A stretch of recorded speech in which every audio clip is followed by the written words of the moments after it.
Okay, so today we are moving on to the chapter 2, a new section of something that almost everybody is familiar with, called Ashtanga Yoga, beginning with section with the statement.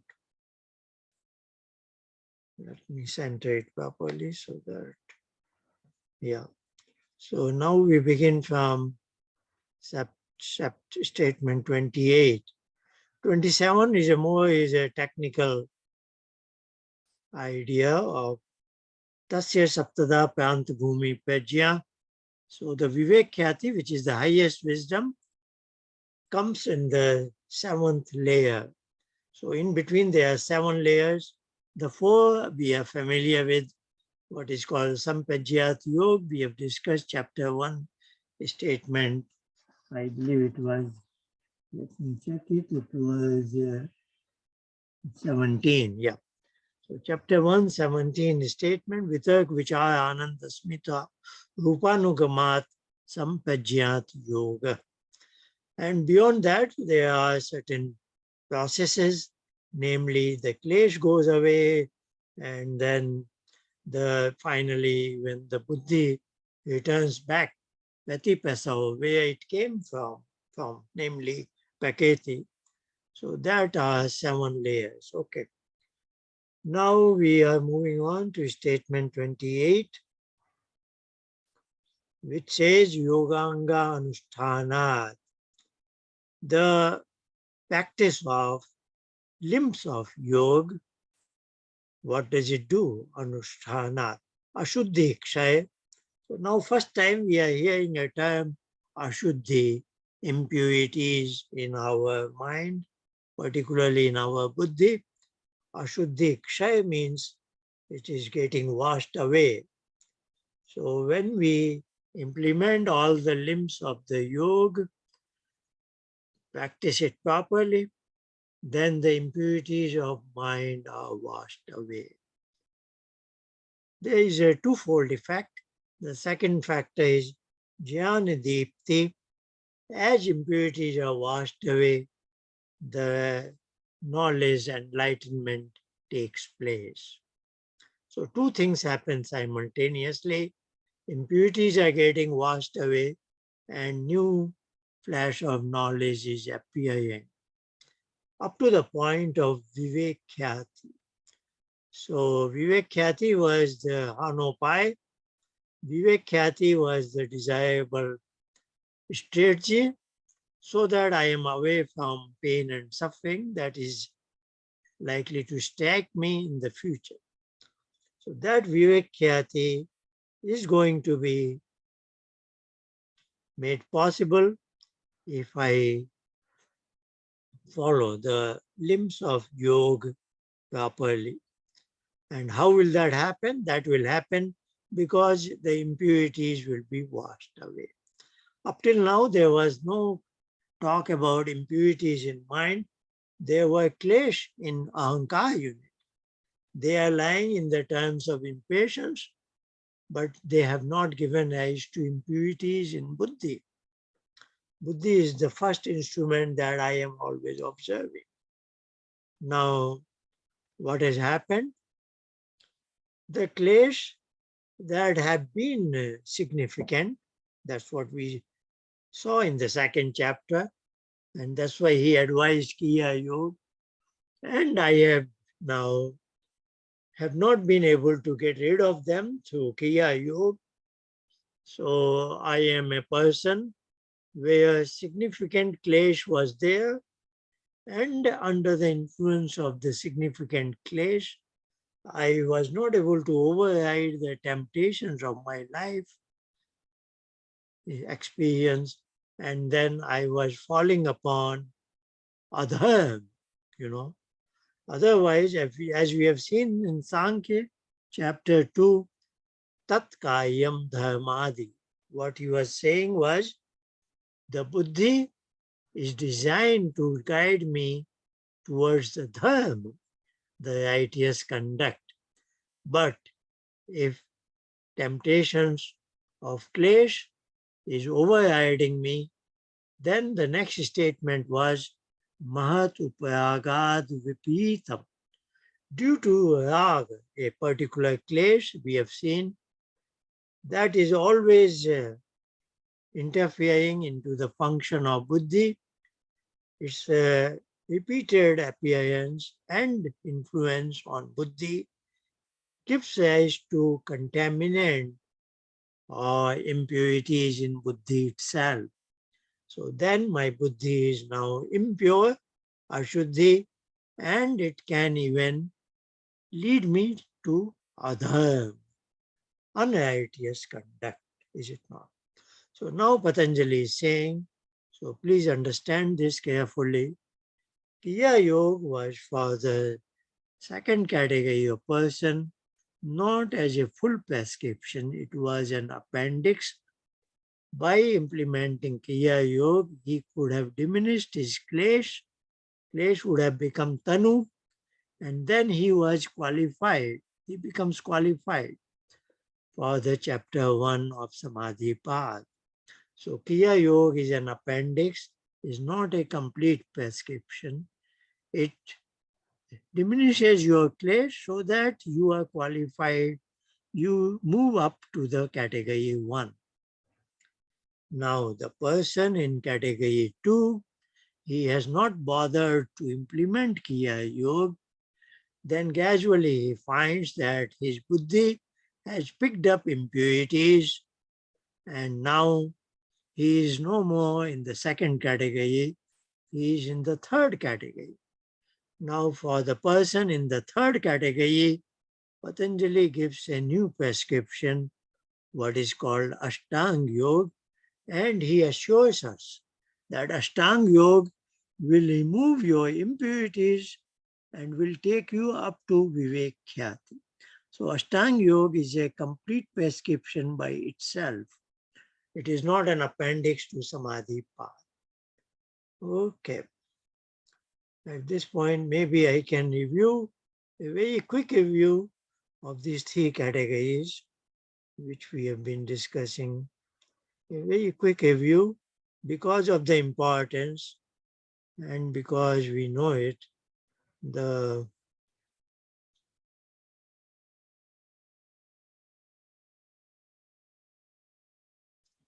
okay. So I have tabulated nothing new. We have discussed it many times. But since these things don't appear in books, you will not find anywhere, and it's so important to understand Patanjali's prescription. I show this to you again in a tabulated form, where I try to synthesize several occasions where I try to explain why there are three categories of human beings. Okay, so there are tables, columns. There are 6 columns here. The column 1 shows 3 categories of people. In Sanskrit terms are Devta, Manushya, and Rakshas. And I have translated them into English as noble people, good and bad. Okay. Now we are today looking at Patanjali's instruction of what is called Ashtanga Yoga. So I draw your attention to column 6. So column 6, by now we have seen chapter 1 is on yoga, which is Samadhi path, is basically for noble people. And then we have seen, up till now, we have devoted 2 weeks to chapter 2, where we saw Kriya Yoga, that is for the category 2, who are good people. And then he suggests if they implement Kriya Yoga, they are successful, then they are able to understand the yoga described in chapter 1. Those who fail to understand or fail to benefit from Kriya Yoga, they will see themselves downslide and they will become bad people. And for them now Patanjali prescribes Ashtanga Yoga. Now in terms of Patanjali's parameter of klesh, that I have translated into English as Indians, Column 5 shows in terms of clash how this flowchart is functioning. So chapter 1 on yoga is for those people where clash is very tiny. Kriya yoga is for those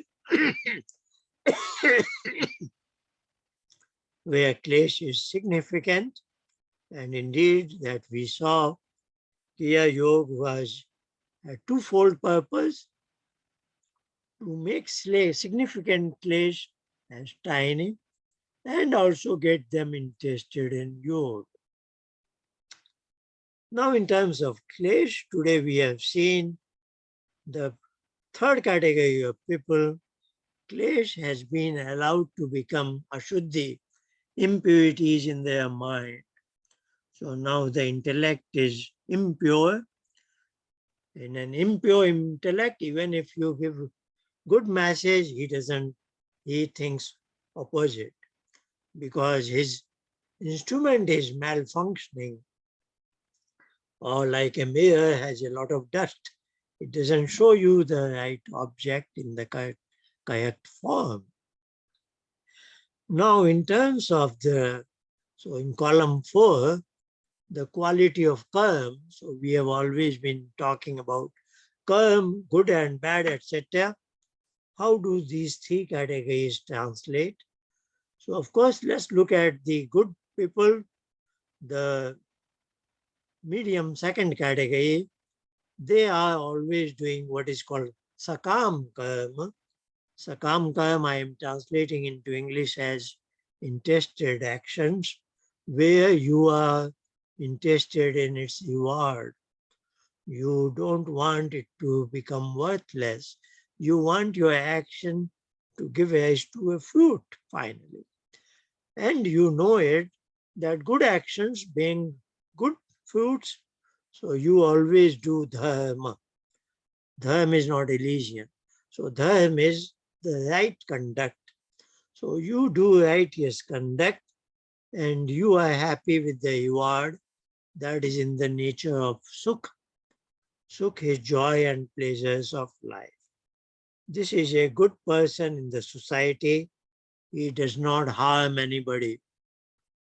But for him, Patanjali is saying that even the so-called sukh, joy and pleasure of life, finally will give rise to your dukh. And if you want to really make good use of your human life, you should improve the quality of your karma and make it same karma, same dharma, but without any interest in its reward. So that will be disinterested action, what we call nishkam karma. What Patanjali writes in the 4th chapter, statement number 7, yogina karma ashukla krishna. So Patanjali has a statement on this, that yogis perform their karma that are neither, so yogis are this top layer who go through yoga. Yoga is chapter 1, Samadhi Pad, and then he says their karma ashukla krishna, neither white nor black, neither good nor bad, because they are beyond dharma and adharma. That in simple terms means obviously they are dharma, but without a reward, without an eye on the reward. Now, in terms of karma, column 4, the bad people are those who may do indulge in the karma that are not validated as dharma, and in simple terms it means, so in simple terms it means karma that may harm to others. So they are willing to give dukh to others for their own sukh. So they adopt certain unfair means, certain shortcuts.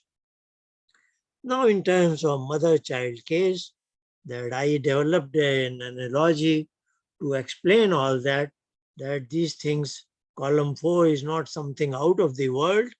So you saw 3 children where they did what their mother expected, and I don't have to repeat all that. So child number 1 just did it, cleaned up the room just before, because he is he has such a bonding with his mother that he did not need any inducement, and he just did it for the sake of it. Child number 2 did it for the sake of inducement. Child number 3 told a lie, didn't even do that, but got a candy. So we have seen all this, that these 3 children are very much word, you can visualize them in the world. So we can visualize the 3 categories of people. They are not quite out of the world, and we can aspire to become what we want to become. Now coming to the column 2, that shows the overall scheme that our Rishi is adopting, whether it is Kapil in Samkhya or Patanjali in Yoga. They are adopting certain scheme. Their scheme is that yes, we want to get away from dukkha. So that is the common factor. So scheme to remove pain. So both Kapil and Patanjali are adopting a scheme that is absolute cessation of pain. In Sanskrit, it is called as dukh atyant nivritti, because man goes by common man is this category 2. He says, dukh nivritti, I want to get away from pain. And where do I want to get? I want to go to joy and pleasures of life. So that is called from dukh nivritti to sukh pravitti. From dukh to sukh. That is the layperson's life state. But as that is also valid, because that is giving without pain to others. So as long as you are not causing pain to others, you are a nice human being. You are in category 2. But you slide down, you go through a downslide. When you adopt, you are willing to give pain to others for your own pleasures of life. This is bad. Even no law of the land will allow that. Nothing to talk about the law of karma. So law of karma is perfect. Law of land may be imperfect, and their enforcement may be further imperfect. But law of karma is perfect, that we have discussed last week, jati, ayu, bhog, and all those things. So we have seen here that the path of yoga is for absolute cessation. That is what is upward, that is what is mukti, moksha, kaivalya, etc., etc. So this was another review, that now that we are moving into the third section of Ashtanga Yoga, and we have seen that there is a impurities in that person's mind. Let's move on to Patanjali Yoga Sutra. Most of these things are, I think you are familiar with, so please allow me to go on fast track. So those 8 limbs of yoga are listed here. This is called Sanjaya Sutra, where the Rishi just lists what are those 8 limbs. Yam, Niyam, Asan, Pranayam, Pratyaha, Dharana, Dhyan, Samadhi. These are 8 limbs of what was previously mentioned in statement 28. Now, first limb is Yam. It has 5 elements: Ahimsa, Satya, Asteya, Brahmacharya, Apayigya. Ahimsa, not to hurt anybody. That is always there, as we have seen. The scheme is the person is in third category, who is willing to cause hurt to others for personal gain. So Patanjali says that is number 1. You must understand you are not, as a human being, allowed to hurt others. So that he is reminding us, ahimsa, not to hurt others. Satya, to be truthful. Aste, because when you adopt When you speak a lie, you are hurting others. That is your intention. Aste, when you steal somebody's commodity belonging, you are again hurting. So ahimsa is first here because all others are under the shadow of ahimsa. Brahmacharya, celibacy, or looking at people of opposite gender without lust. Otherwise, you are likely to hurt the person. Apayagya, with all these four elements implemented, you are not allowed to collect so many things and wealth, material wealth, money and all that beyond your legitimate requirement. So you have to set a limit, and within that you should keep your belongings and etc., wealth and money, etc. So that he says they are the five elements of yam. Now he writes, Jati Desh Kal Samay Anavachinna Sarvabhauma Mahavetam. So he's qualifying these five elements of yam. Mahavetam means great vows that as a human being by birth, we have, as if we have taken these vows. Sarvabhaum means these are universal. It's not that they are just for people of India, but not for people of China. It's universal, it's for all human beings. Then he further qualifies Jati, Desh, Kal, Samay. There are four parameters for the example of, let me take ahimsa, not to kill or hurt. Somebody says, I don't kill cows, but I am willing to eat chickens. So he says this is not allowed. Jati meaning all species. So you cannot cause hurt to any living species.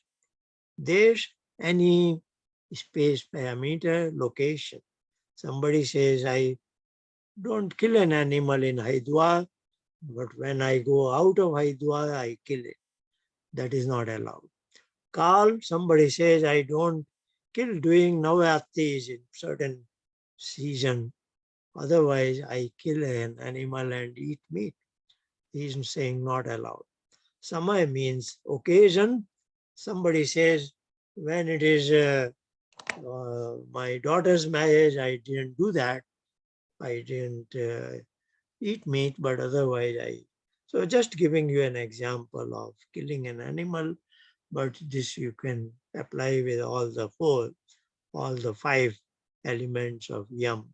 So he's saying there is no way you can get around it. This is literally your great vows. That was statement 31. 32 is now the second limb of Ashtanga Yoga Niyama.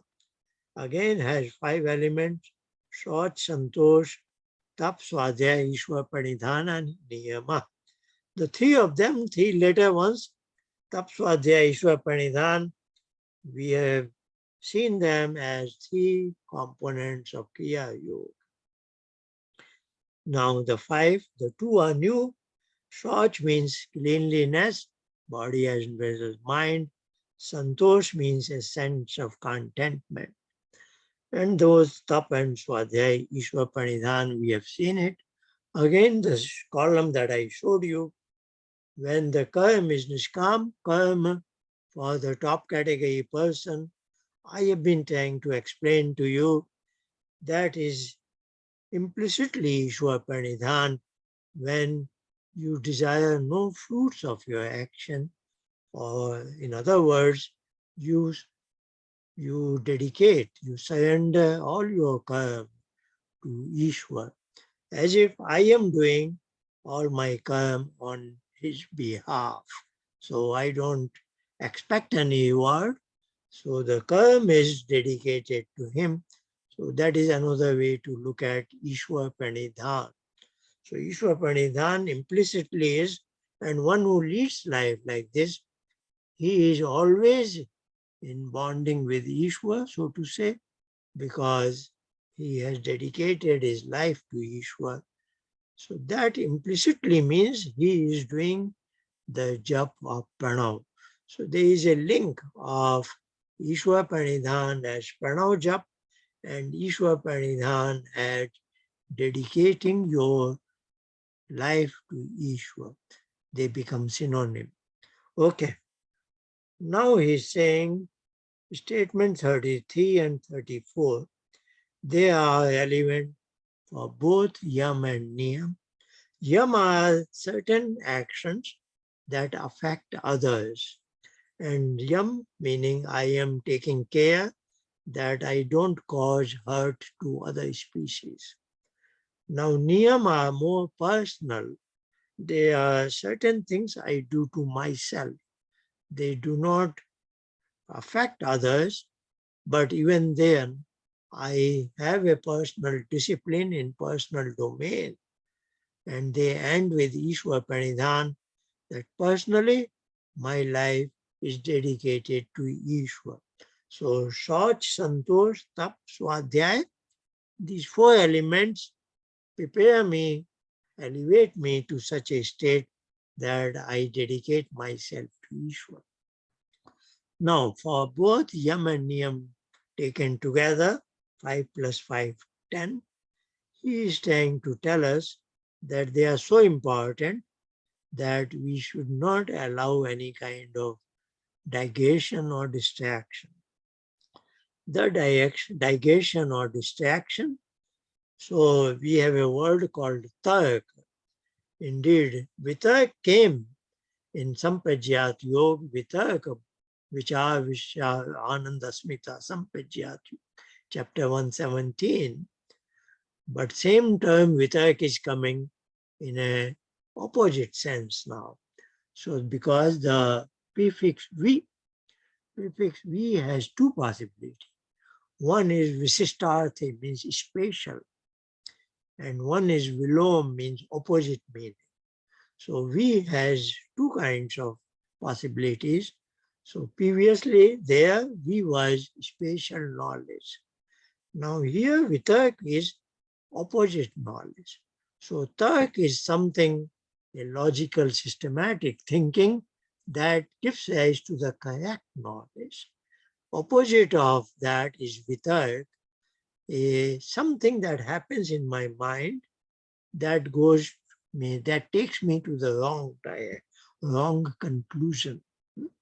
So it is with our own mind that we come to the wrong conclusion. So he is saying sometimes you may get carried away by vitark, wrong analysis, wrong logical thinking, and that he calls as vitark. Then when that happens, then he is suggesting you should employ a scheme of, that scheme is called Pratipaksha Bhavanam. You may translate it as a kind of method of introspection. So within your mind is suggesting something that goes opposite to yam and niyam. That is the temptation your mind is bringing. That temptation is called vitarka badhane. And then to get rid of it, Patanjali is suggesting you should employ a method called as Pratipaksha Bhavan. That Pratipaksha Bhavanam will be now explained in statement 34. Let us see statement 34. He is saying, now this has several parameters, in particular 4. He is saying vitarka. So vitarka, he is saying, what are these temptations? Hinsa adaya. So they are opposite of yam and niyam. Yam very first was ahimsa, so its opposite is hinsa. So he is saying, what are vitark? Hinsa, etc. Opposite of ahimsa. Opposite of ahimsa is when you are willing to cause hurt to another living species, etc. So ahimsa was the first. Then there were 5 plus 5, total 10 elements. Hinsa and those other 9, all those will be opposite of yam and niyam. They are called as vitarka. They are the hurtful, harmful temptations in your mind. Now they are performed. Three possibilities are there. Krit, Kayita, Anumodita. Sometimes, for example, Hinsa, causing hurt, I myself, Krit means I do it myself. Like I take a big knife, butcher's knife, and kill an animal. Then I have done Hinsa myself. That is Krit. Kayita means I don't do it, but I eat meat that I buy from a butcher's shop. So butcher is killing the animal on my behalf. If you ask the butcher, why did you kill? He will say, there is a person, he wants to buy meat from me and he doesn't want to kill animal. I kill on his behalf and then give him the meat. He gives me money. So you are employing somebody and causing hinsa. The third possibility is anumodita, approved. You are approving somebody to kill. So you are in a position, say you are the president or prime minister of a country, where you are in a position to bring in a legislation that does not allow killing of any species. But there is no such law, there is no such legislation. So you are indirectly approving the killing of an animal by a butcher, is it not? So you are approver. So you are silent spectator. So you are also causing hinsa, implicitly having approved it. So here is Patanjali saying, you do hinsa in three manners: direct, indirect, slightly through on your behalf somebody else does it, and also you have approved it. You are in a position not to allow it, but you did not use your position to disallow it. So this is how hinsa is done by an individual. Why does he do it? Then he offers three parameters: lobha, krodha, moha, purvaka. So you have been overtaken. Purvaka means overpowered by three temptations. What are they? Lobh is greed, krodha is anger, moha is delusion. So lobh, of course, we hear many so-called enemies of our mind. Greed, we also hear lust and so many things. So lust is within lobh here. Wherever you want to acquire something, whether it is greed, that is you want to acquire something. Even lust, you want to acquire, say, particular sensual pleasures by raping a woman, so to say. So that is also within Patanjali's term of lobh. So wherever there is an unfair acquisition, attempt to acquire some sort of pleasure that gives you pleasure, that is lobh. And when such acquisition is not possible, then you get angry towards those who are causing obstruction to you, is it not? You want to acquire something, but somebody else obstructs your ability to acquire that. Then that entity obtains your anger. Then it is growth. And sometimes you are just blinded. Somebody is telling you, teaching you, Patanjali is teaching you something, but it somehow doesn't get into your mind because of moho. You are hypnotized, so to say. You are not able to, the ears are falling on the words are falling on your ears, but they somehow do not give rise to any meaning to your mind. You are blind now, mohapurvaka. So he's saying, what is the nature of these vitarka that take you in the opposite direction? Is it not? Then he says their intensity is threefold. Mridu is mild, Madh is significant, Adhi is excessive. So like Hinsa, I am hurting somebody, I may hurt in a mild form, in a significant form, or in an excessive manner. So this is the measure of the Hinsa that you have performed. And then these Vitarka, he is talking about, what is their end, the fruit, finally what do they lead to? They cause dukh to you. One who is doing Hinsa will be facing dukh sooner or later. And along with pain and misery, he will find ajnan, wrong knowledge. He will think he is like a jihadi. He becomes a suicide bomber. He kills 50 innocent people and kills himself also. Because he is under the impression of a funny idea that he will go to a particular heaven where he has all kinds of sukh, objects of pleasures, etc. So he is saying the end will be dukh and all the wrong knowledge that will make you jihadi. So more you learn violent acts, finally you will end up becoming a suicide bomber and then this. So all your path of the wrong knowledge will open out. And dukha and jnana has no limit, ananta. So this is an endless journey and you will find yourself on that path. Then says iti means that's it.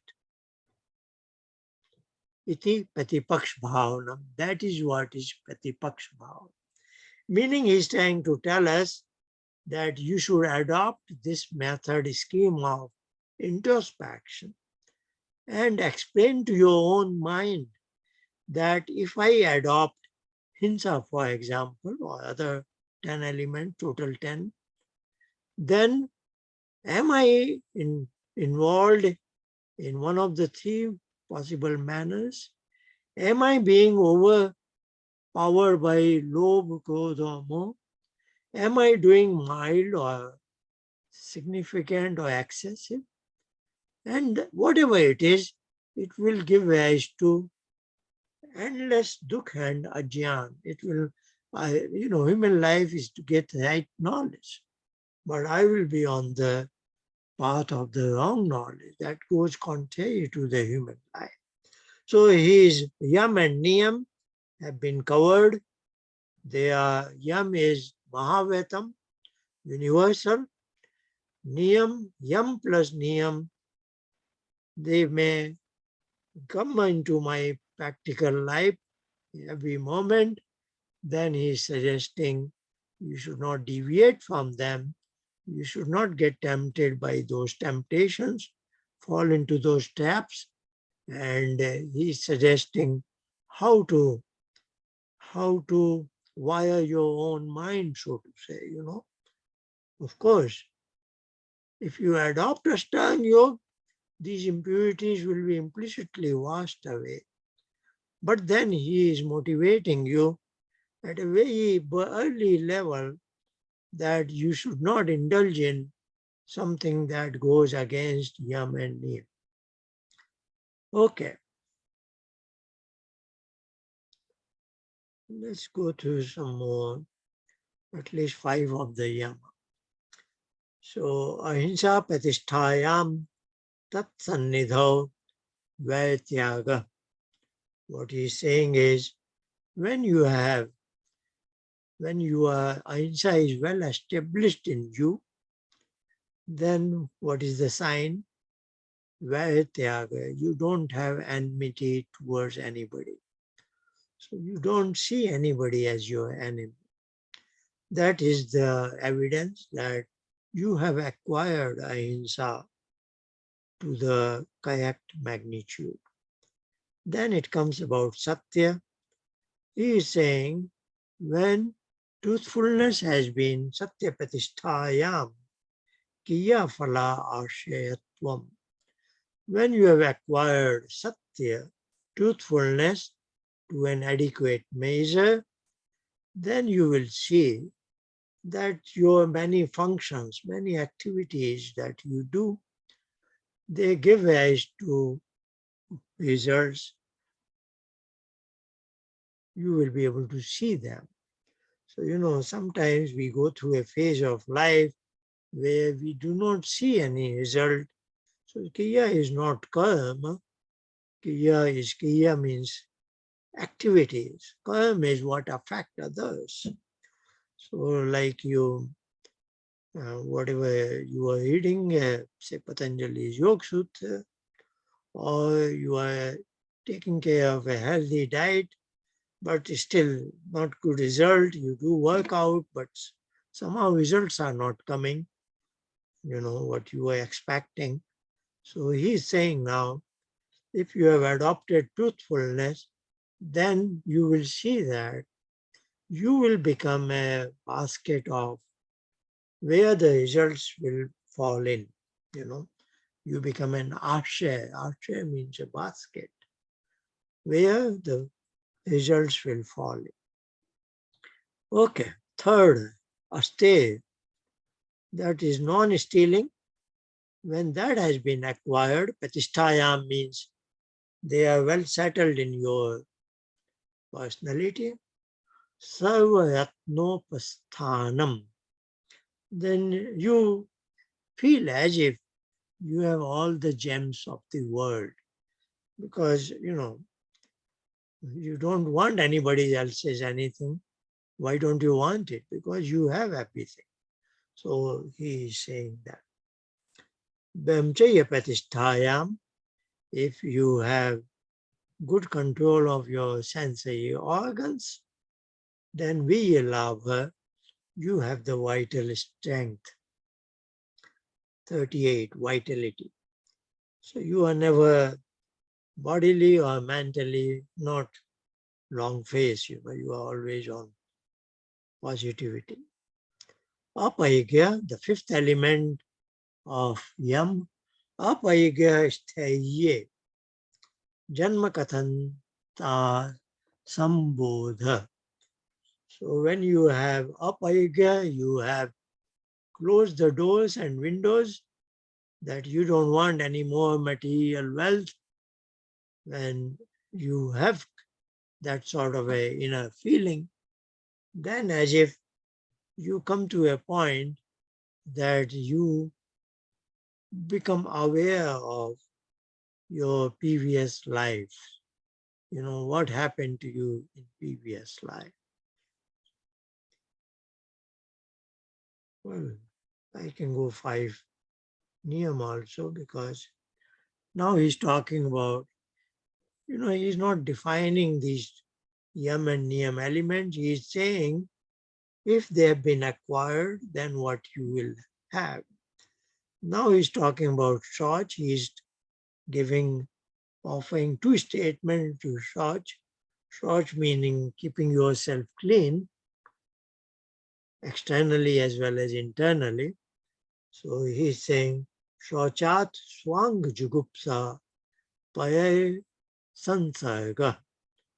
If you keep yourself clean, then 2 things he is offering. Swang, on your body limbs, your own body limbs, you do not have, you have, it's a term slightly difficult to translate. My vocabulary is not that good, but it's not hatred, but it's absence of attraction.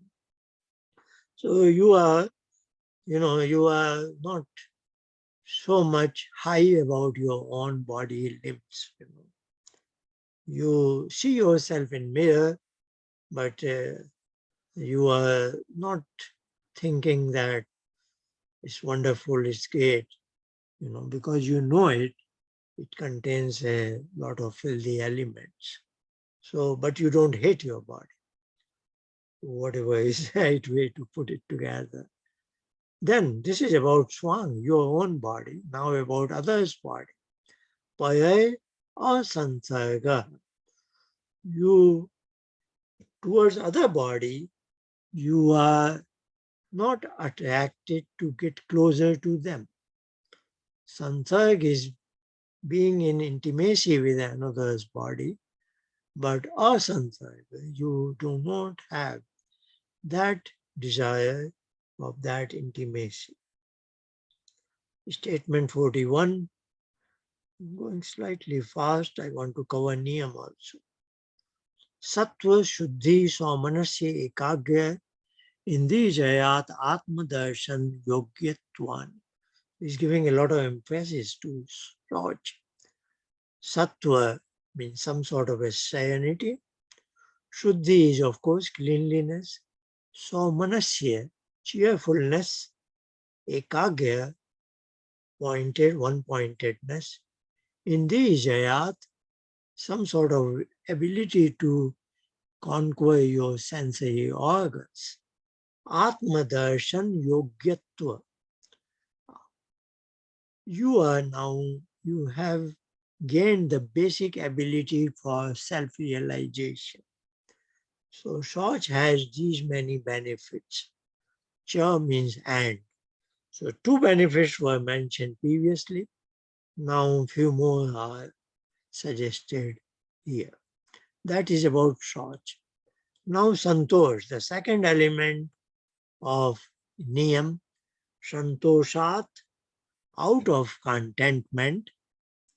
Contentment is defined as a balanced state of mind where whether you add or subtract, it does not make any change in the balance. So when you say I am contented, now this person doesn't go after sukh or dukh, Sukh or dukh do not change his state of mind. So that becomes a basic way because the strategy is absolute cessation of dukh. So tentatively he's suggesting, okay, you don't want to think you are sukhi, but you can at least, your starting point should be a well-contented person. Then only you can get started with Ashtanga Yoga. So that Santosh is saying, Anuttama Sukh. That itself is Sukh in the sense there is no better Sukh than contentment. So he is saying you have to develop an attitude that you are well contented. So you are not going after Sukh because you already have enough of it. That is why you are well contented. Now the Tap Swadhyaya Ishwar Pranidhan we have discussed in the context of Kriya Yoga, but we'll look at it here. Tap he is defining as Kaya is body, Indi is sensory organs, Siddhi, they are body and its organs are brought. Siddhi means they have been brought to a state that Ashuddhi Kshayat, by their impurities are removed. So when you do tap, tap is something that we are not affected by the extremes of the external forces and environment. That means your body and its organs have got rid of all their impurities. Swadhyaya Ishtadevata Sampayoga. So Swadhyaya, as I said, is a self-study or study of self. Now that self-study gives rise to Ishtadevata means there is a particular knowledge discipline that you are interested in, like we are interested in Patanjali Yoga or Kapil's Sankhya, etc. That is my desired piece of knowledge I want to acquire. Samkhya Yoga sounds like Sampajñat Samadhi, but this is where you're starting at a bookish level. So he is saying you get to know it. So you get to know the subject of interest by employing self-study. Now, this is very significant that we have said many, many times, Samadhi Siddhi Ishwar Pranidhanat. So, Ishwar Pranidhan is finality that will take you to Samadhi when that has been perfected. So, I think this is where we will end today. And so, we have covered Yam and Niyam. Next time, we will begin from 46, the other 6 limbs of Patanjali's Ashtanga Yoga, Asana, Pranayam, etc. So let's I think we are well placed today. We have skipped our practice. For, let's do it. Yeah. So we will devote, I will say again, short of time, but we will devote 7 minutes in the timer, which will be when we move to Dharana, the inner yoga, you know it. Okay. So let's prepare ourselves with the peripheral things. Put our body frame.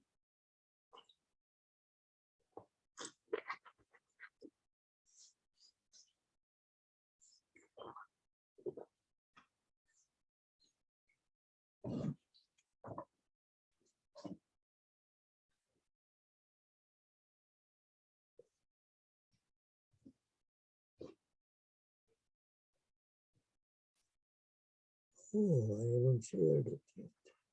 Sorry. I thought I had shared the screen.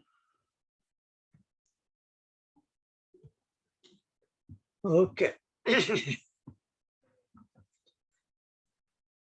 Let's do one single deep breathe out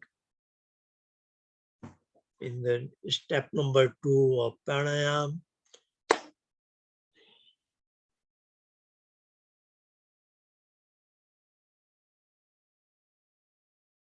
Let's feel this blank screen of mind forever.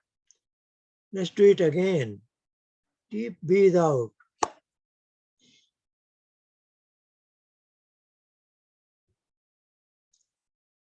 Feel and observe that blank mind screen. Okay, that's the power of pranayam.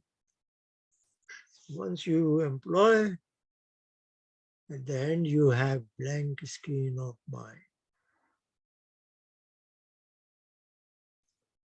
Let's recite the sound 3 times and then enter into dharana with this mental recitation.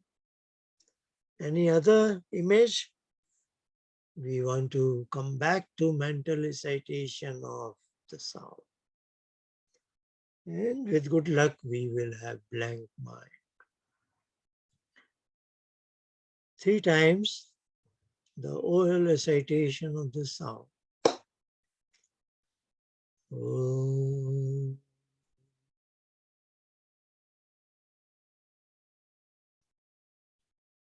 Om.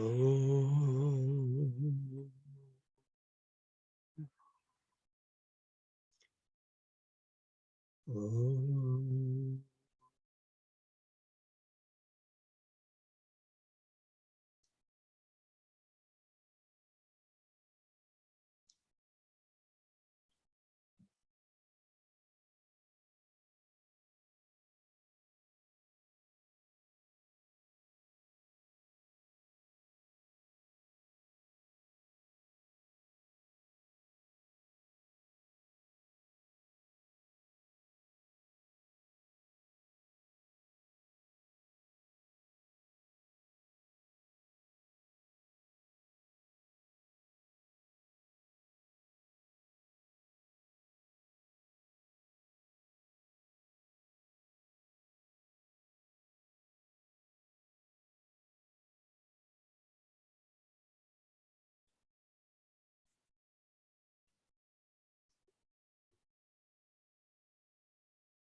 Okay, that completes our session number 13.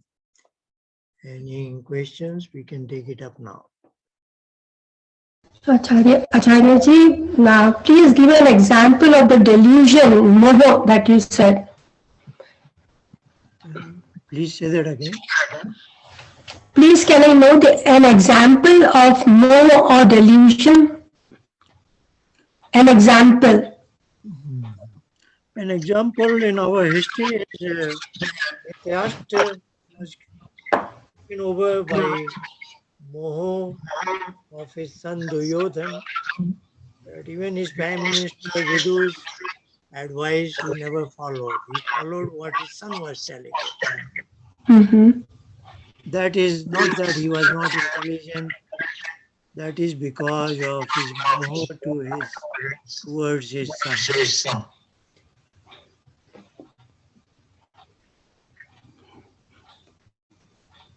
Like In blind. life, sometimes we have a weakness, and that is our moho.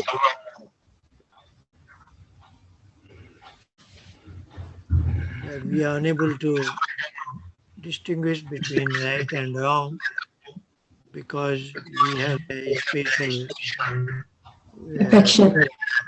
we have something, there is a third line of thinking that doesn't allow us to exercise our intellectual thing properly.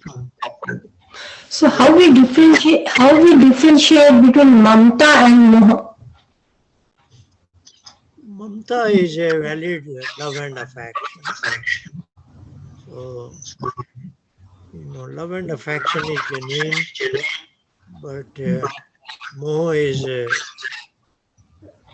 just like anything, manu is genuine, but anger is bad. You know, if a mother, well, nowadays it is not considered fair, but in our time, in our generation, a mother could hit her child, but that is not out of anger. That is, she wants to punish the child for the learning. So that we have a word called manu. You know, like in battlefield, our soldier is killing the enemy, not Mm-hmm. out of anger. It's out of manu.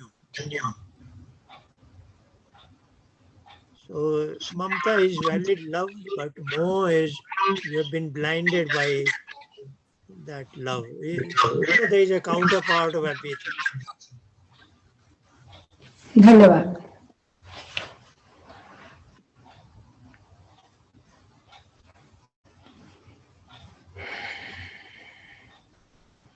Anybody else has any question or comment? Otherwise,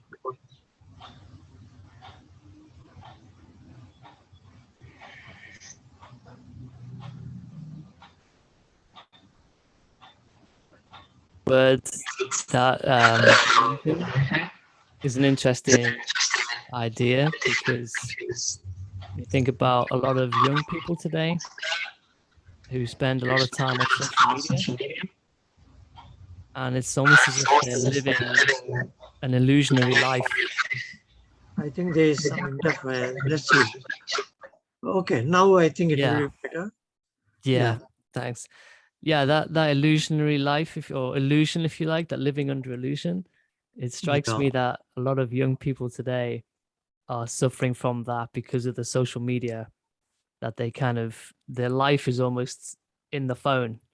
So their mind is kind of living the illusion of the phone rather than actually living or gathering proper knowledge from the environment around them. Yeah, that good example, that we can think we are very well informed, but how will I say it? Let's say a teenager is under delusion of he's the owner of his phone, which he could use judiciously as an instrument, but I don't know how to put it. It's due to his delusion.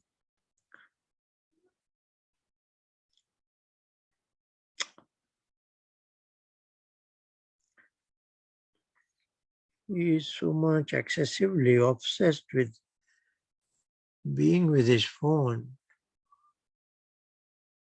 Let's say even in his dining table or a study table, he is.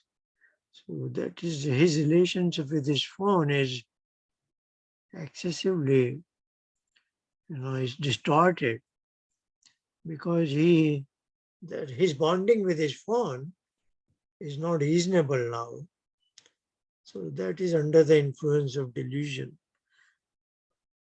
I'm not so good in this thing.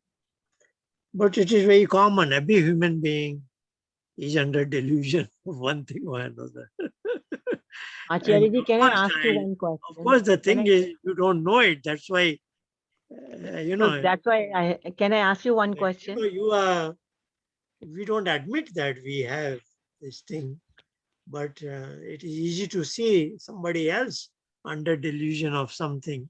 Yes. You are not able to explain him the right thing because he just doesn't see it the way you see it. But that applies to you also in certain domains. Acharya ji, can I ask you one question? So, like, how do you get out of this ignorance or this delusion? Like, do you get wisdom and intellect and knowledge from the God itself, or how do you get into that? Well, today we have seen something that Pratipaksh Bhavanam. Yeah. So one thing is, at a lower level, Vyas makes a comment that is interesting. Our shirt, for example, it picks up unwanted dirt and dust and so on and so forth. So we have to wash it, clean it. Now, one is a simple level. If I just put it in water, rinse it, that will also wash it. But then he says there is a second level. Those uh, impurities do not come out easily just by rinsing in water. You have to apply soap, some proper kind of detergent, rub it, and that requires excessive effort. So that is what is in our mind. Certain things can get away without much of effort. That is like Pratipaksha Bhavana, where you can explain it to your own mind, and it's called a kind of therapy, what is psychotherapy or psychotherapy. If you cannot do your own self, maybe a professional can guide you, navigate you, so that you see that how things are going wrong with you. He will make you open your eyes so that you can yourself admit, yes, this may be happening because of your childhood trauma or whatever it could be. But he wants you to come out of that sort of negativity and influences.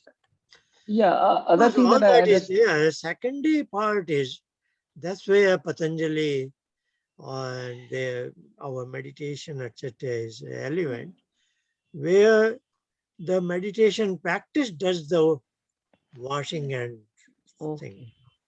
So one is at the thinking level, but other thing is you are calm, you have brought your mind calm. So what I generally like to say, if your mind is reasonably inactive, then as if Ishwa is washing and servicing it. So, like any system, you get your car washed and serviced. If you hand it over to an expert mechanic, Yeah. and those hours you are not using it. So from your point of view, it is inactive. If you are using the system, then nobody can wash and service it. So that's why that stage of mind is important, that you have you have detached from your mind. Your mind is inactive to a reasonable extent. You might not have achieved full chitta vritti nirodha, but is significant, and then you are kind of detached from it. And now you will see that something is happening in your mind. And this is so you are not now a beginner in meditation, you are more in an intermediate stage where you have established a distance between you and your mind.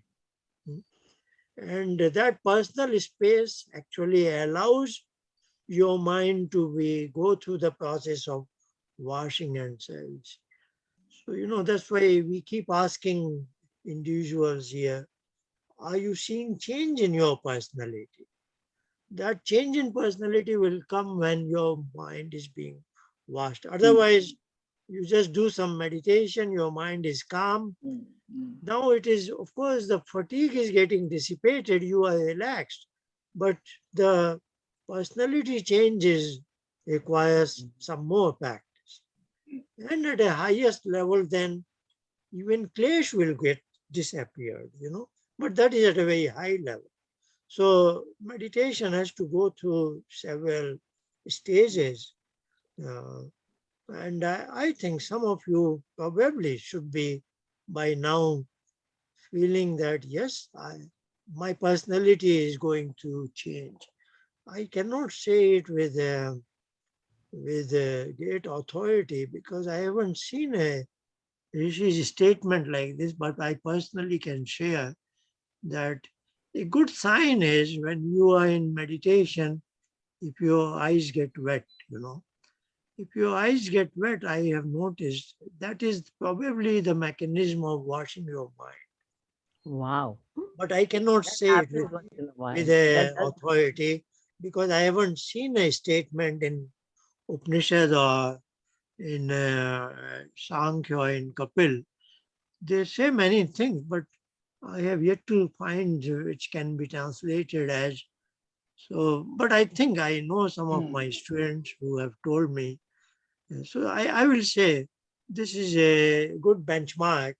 If you are in meditation and if your eyes get wet slightly. Yeah, so no, personally, I feel that like in meditation, we use the word pragya, the very what wisdom is basically, right? First stage is chit vritti nirodh, and once when the mind becomes pure, then the pragya comes, the wisdom comes. Yeah, we are we are talking at a stage lower than this. What we are saying is a layperson's mind has all sorts of strengths as well as there are shortcomings and there's a lot of clutter. So let's say, let's face it, as a common man, our mind has a lot of clutter that needs to be washed away. Washed away. Yeah. know. So just like lens, if the lens Now is that clear, clutter you can see itself yeah. is causing mind agitated mind that Yes. this itself inhibits meditation. But of course, if he is steadfast, yes, somehow meditation is working. And I will say, when he goes further in, then meditation will remove this clutter. Now, this clutter is not clash. This is a day-to-day life. This is what builds up our personality. Somebody gets angry, he has a less threshold, you know. We have all kinds of shortcomings and all kinds of, you know, uh, what are weaknesses, whatever you call it. But meditation helps you, you know, making a balanced personality. Now that stage we are discussing, where I will say, if you are, if you have progressed beyond the beginner's stage, then this result should be happening. That you see some change in your personality, where your like I will say, like I give an example. One girl, she came from Iran. I was teaching in University of Coventry, and we have had this was our third meeting. Yes, within 2 weeks, and I was there slightly before time because I have to go by train and bus, etc. This is talking about England, traveling from Birmingham to Coventry and then take a bus to University of Coventry. And I reached there about, say, 20, 30 minutes before time. And this young woman, barely 17 or 18, she is from Iran, of course, a Muslim woman. And she also came before time. Now she tells me, I love chicken very much, but I now hate to look at it. So I don't know. She's just a beginner, just started learning meditation from me. And I didn't teach all this yum and etc. Insa, nothing, no lecture on such things. And I just taught her basic meditation. And 14 days later, I don't know, it's not that she is very great meditation practitioner, but within 2 weeks, she undergoes something in her mind that something she looked forward to. She had a craving to eat chicken. Now she herself, without my asking, and I never told her don't eat chicken. Without my asking, she herself is reporting. So this is a change in her mind, something. So there is a mind, somebody gets addicted to tobacco, somebody gets not addicted, even inclined towards smoking or drinking alcohol, this, drugs, and say chicken for that matter. And now there is some change in her mind that she doesn't even want to look at it. So that change in her mind has happened. In meditation, something was add on, because as a very innocent child, you don't love chicken, is it not? As a small child. So that's not the way your life begins. So somehow in your family, you are made to eat chicken, or you just see that everybody is eating, so I also eat. But the way your life started, there was a point when you had no inclination towards eating chicken. That is your, I will say, your mind was in raw state.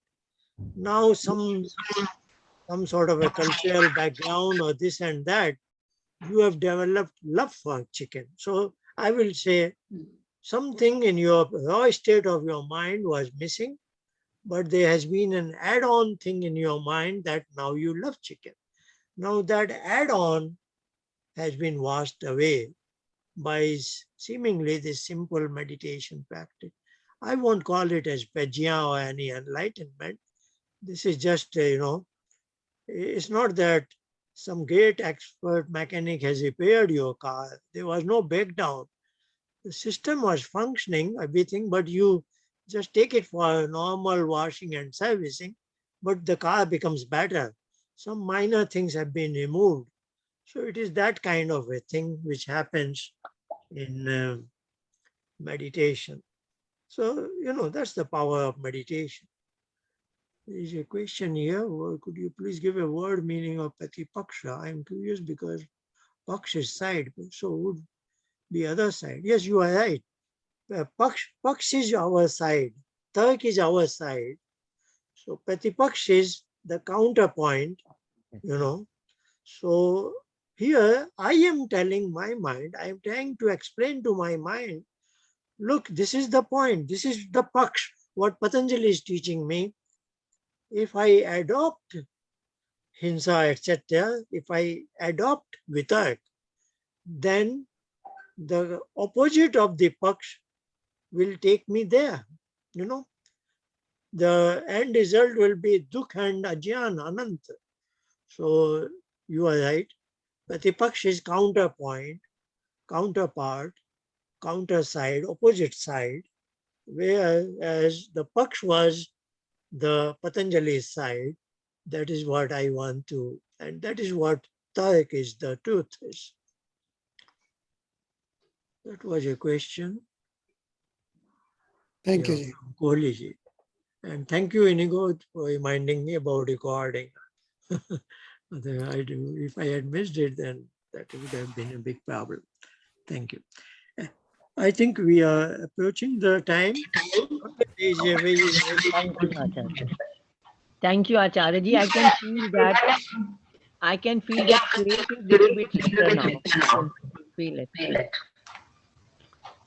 Thank you all. We'll meet again next time. Thank you. Namaste, Acharya ji. Namaste. Namaste. Namaste. Namaste, everyone. Namaste. Namaste.